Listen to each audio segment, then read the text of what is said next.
से हूँ। और सन 2002 में एक समय की बात है, मैं बैठा था और क्राई का एक बंदा था, शुभेंदु भट्टाचार्य, हो सकता है नाम मुझे एग्जैक्ट याद नहीं है। वो आए और मैं इसे अपने खाट पे बैठ के पढ़ाई कर रहा था। वो बोले कि क्या कर रहे हो? वो पढ़ाई कर रहे हैं। तो उन्होंने हमसे 2 मिनट बात किया। तो सामने बाजू खड़े हुए जो संस्था के लोग थे उनके साथ उनको कहा कि इस बच्चे को आप लोग पढ़ाई लिखाई में ध्यान दीजिए और इसे इन्वॉल्व करिए, ये कुछ ठीक ठाक करेगा। वो एक कथन याद था हमें उस समय का। फिर हमने बेलवा में ही करीब 400 बच्चों को, पहली से लेकर 5वीं तक के बच्चों को पढ़ाना शुरू किया। हमारा जर्नी शुरुआत हुआ था पढ़ाई से। मैं एक टीचर के तौर पे उनको पढ़ाना शुरू किया। तो सवाल उठने लगा कि कुछ खर्च बच या कुछ इनके खाने पीने के कैसे मिलेगा। उसी दौर में फिर वो 400 बच्चे थे, 1 रुपये फीस देते थे। 1 रुपये फीस के हिसाब से 400 रुपये इकट्ठा होता था जो हमें मिलता था। तो लगभग ये साल भर इसी तरह से सिलसिला चलता रहा। उस दौरान मैं उस संस्था की ट्रेनिंग और चीज़ों को, बैठक और संगठन बैठक, गाँव में सर्वे, ये काम स्टार्ट किया।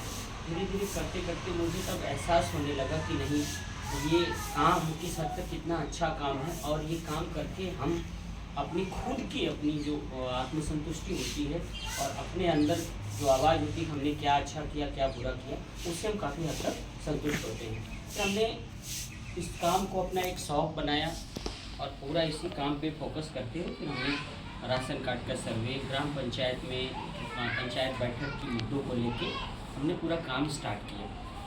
फिर एक समय की बात है, 2007 में बेलवा में ग्राम सभा की खुली बैठक का आयोजन किया गया। तब तक मैं, जब वो खुली बैठक का आयोजन हुआ था, तब तक मैं ग्राम अपने गांव में काफ़ी सर्वे कर चुका था कि राशन कार्ड किसके पास है, किसके पास नहीं है, पेंशन किसको मिलता है, किसको नहीं मिलता है, कौन पात्र है, कौन अपात्र है, इस तरह के पूरे एक सर्वे हम कर चुके थे। और आवास है, सबके मुद्दों को लेकर, जमीन के मुद्दों को लेकर। फिर जब वो ग्राम सभा की खुली बैठक स्टार्ट हुई तो काफ़ी भीड़ भाड़ था, पूरे गांव से लोग इकट्ठा हुए थे, आए। मैं भी उस बैठक में गया, बैठक में पहली बार मैं अपनी लाइफ में, या मैं खुद कह लूँ कि पिताजी से भी मैं देखते आ रहा था, वो लोग ग्राम सभा की बैठक कभी अटेंड नहीं करते थे, या तो यूँ कह लीजिए कि ग्राम सभा की बैठक वहाँ होती ही नहीं थी। एक प्रेशर, एक लिखा पढ़ी के बाद वहाँ पे ग्राम सभा की बैठक हुई।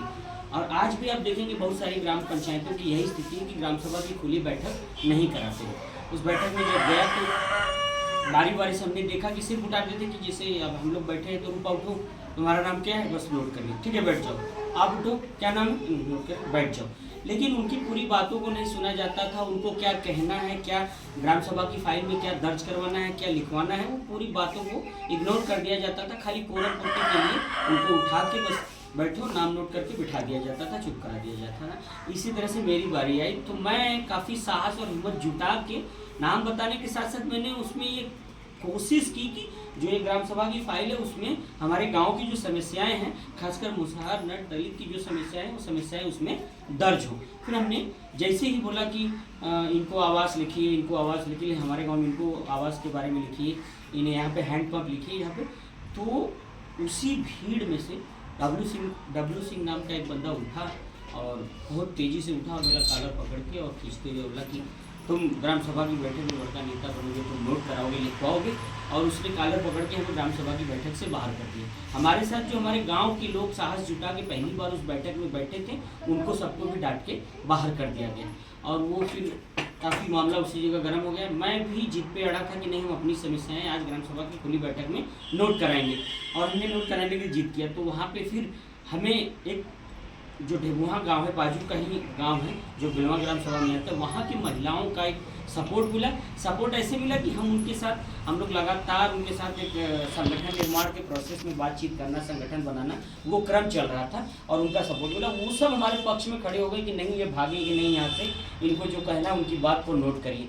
जब एक 100-150 महिलाएं एक साथ खड़ा होकर आवाज़ लगा के बोलती हैं, अगर प्रेम को कुछ होगा तो हम लोग भी आपको छोड़ेंगे नहीं, मारेंगे पीटेंगे, तो पूरा ये मामला एकदम गर्म हो गया। तो इधर जो ठाकुर बस्ती के लोग थे वो लोग भी पूरा एकदम एक्टिव हुए कि नहीं, कोई बैठक नहीं होगी, कोई कुछ नहीं होगा, रजिस्टर फाड़ देंगे। फिर हमारे एक साथी ने, संतोष पटेल ने, पीछे से जाके फ़ोन किया और बड़ा गांव और फूलपुर थाने की फोर्स वहाँ मौके पे आ गई। मौके पे ही बातचीत हुई तो उनकी दबंगई देखिए, जो प्रधान था वो सामने ही जबकि सीओ रैंक ऑफिसर आया था, सीओ वहाँ पे आया था, सीओ के सामने ही कह रहा था कि ज़िंदगी भर, मुझे इंडिकेट करके कहा उसने कि ज़िंदगी भर इसके बाप ने हमारे यहाँ नौकरी और मजदूरी की है और ये आज पढ़ाई लिखाई करके हमारे सामने ऊँची आवाज़ करके बात करेगा। तो सीओ ने इस बात को काट करके उसको डांटा और बोला कि आप ऐसे नहीं बोल सकते, पढ़ाई लिखाई का अलग बात है, बाप ने मजदूरी की तो ज़रूरी नहीं कि बेटा भी आपकी मजदूरी करेगा, और उसको डांटा। और फिर सीओ ने उसको कड़े लहजे में कहा कि दोबारा इस तरह की आप हरकत करोगे तो आपको घसीटते हुए यहाँ से ले जाएंगे और थाने में बंद कर देंगे। तब थोड़ा सा वो एक वहाँ से माहौल फिर नरम हुआ। फिर उसके बाद हम लोग ब्लॉक का रुक के ज़्यादातर हम लोग फिर समस्याएँ प्रधान को न दे के ब्लॉक में वीडियो साहब को समस्याएँ डायरेक्ट उनको देना शुरू किए। तो लगातार पैरवी के बाद वहाँ पे बहुत सारे काम स्टार्ट हुआ, बदलाव होना शुरू हुआ। उसी दौर में फिर चीज़ें इतनी उलझ गई कि काम करते करते करते फिर मैं अपनी बस्ती कुआर में पहुंचा, जो बगल की 5 किलोमीटर की दूरी की बस्ती कुआर में पहुंचा।